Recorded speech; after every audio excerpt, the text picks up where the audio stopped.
ये एक क्वेश्चन है जो बड़ा क्वेश्चन हो जाता है अगर आपको लॉजिक नहीं पता है। हम डायरेक्टली आज इस क्वेश्चन को अपने शॉर्ट लॉजिक से ही करेंगे, तो ये शायद आपको बड़ा आसान लगेगा, लेकिन अगर आपको वो लॉजिक नहीं पता है तो ये क्वेश्चन आपके लिए बहुत दिक्कत का हो जाता है। लेकिन हम डायरेक्टली, ये एलिगेशन एंड मिक्सचर का क्वेश्चन है जो डायरेक्टली हम लॉजिक के ही थ्रू करेंगे। एक शॉर्ट तरीका है जो मैं आपको बताने जा रहा हूँ, तो वो एक्सप्लेन करने का तो टाइम नहीं है, डायरेक्टली मैं उसको यूज़ करूँगा। मुझे क्या दिखाया जा रहा है? मुझे दिखाया जा रहा है 30 litre of mixture of milk and water has 10% water. एक 30 लीटर मिक्सचर है मिल्क और वाटर का, जिसमें वाटर का प्रतिशत कितना है? 10% है। मतलब इस मिक्सचर में मिल्क और वाटर का जो है, मिल्क और वाटर का जो मिक्सचर दिया हुआ है मुझे, मिल्क और वाटर का मिक्सचर, उसमें मिल्क कितना है? 90% है और वाटर कितना है? 10% है। ठीक है, ये हमें दिया हुआ है। उसके बाद क्या बताया जा रहा है? How much milk should be added so that the percentage of water in the mixture comes down to 2%। मुझसे कहा जा रहा है कि कितना मिल्क आप ऐड करें इस मिक्सचर में। तो ये जो आपका 10% वाटर दिख रहा है ना, ये 10% से कितना आ जाए? 2% आ जाए। तो इसके लिए एक कॉन्सेप्ट होता है, हम डिफरेंस ऑफ मीन यूज़ करते हैं।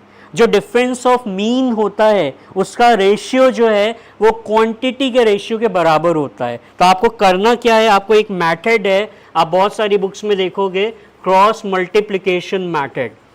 ठीक है, जिसमें हमें डिफरेंस लेना होता है। देखिए हम दिखाने जा रहे हैं, मुझे क्या करना पड़ेगा? इसमें हमें दो मिक्सचर को मिक्स करना है। एक मिक्सचर में मुझे क्या पता है कि 90% मिल्क है और 10% क्या है? वाटर है, जो हमें दिया हुआ है। ठीक है, क्लियर है? इसको लिखिए, एक मिक्सचर है जिसमें 90% क्या दिया है?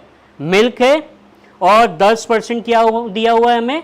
वाटर। इसमें एक चीज़ को आप ले लीजिए, या मिल्क को ले लीजिए या वाटर को ले लीजिए। हम फिलहाल क्या करते हैं, हम इसमें वाटर ले लेते हैं। तो पहले मिक्सचर में मेरे पास क्या है? 10% वाटर है। अब इसमें मुझे क्या कहा जा रहा है? दूसरा एक मिक्सचर है जिसको आप कितना ऐड करें।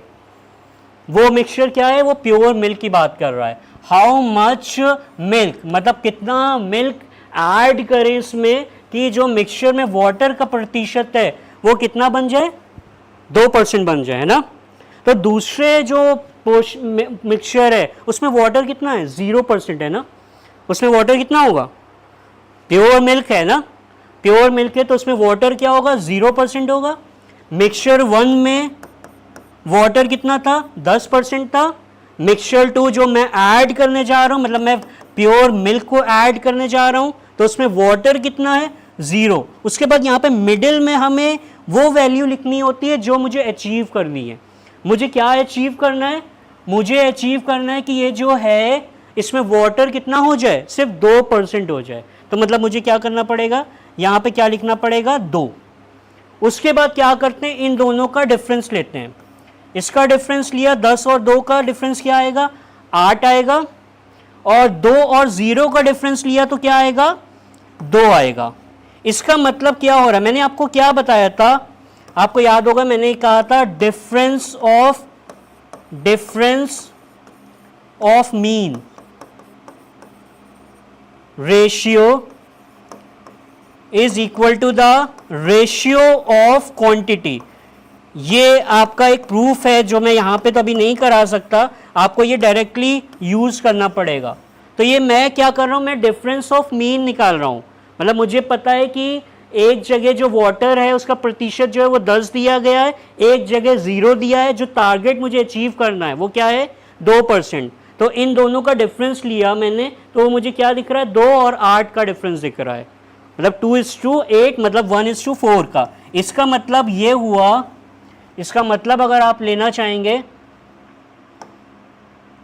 तो इसका मतलब ये है कि पहले मिक्सचर का अगर आप एक पार्ट लो, दूसरे मिक्सचर को आपको 4 पार्ट लेने पड़ेंगे, तब ऐसा अचीव हो पाएगा।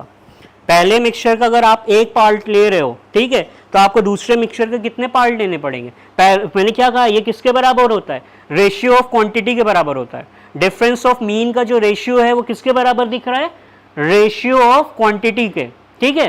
तो मुझे क्या पता चल रहा है, अगर मिक्सचर 1 का मैं एक पार्ट लूं तो मुझे मिक्सचर 2 के 4 पार्ट लेने पड़ेंगे, तब मैं ये जो अपनी कंडीशन है 2% वाली तब अचीव कर पाऊंगा। मिक्सचर 1 मुझे कितना दिया है, कितने लीटर दिया हुआ है मिक्सचर 1 को अगर मैं देखूं तो ये मुझे दिया हुआ है कितना, ये मुझे 30 लीटर दिया हुआ है, मतलब ये 30 है।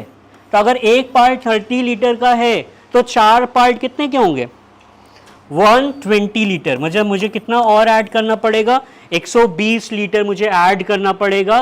मतलब मेरा कौन सा ऑप्शन आएगा, ए ऑप्शन मेरा आंसर है। इसको एक और तरीके से कर सकते हैं, मैं चाहता हूं कि आपको बिल्कुल क्लियरली ये पता रहे।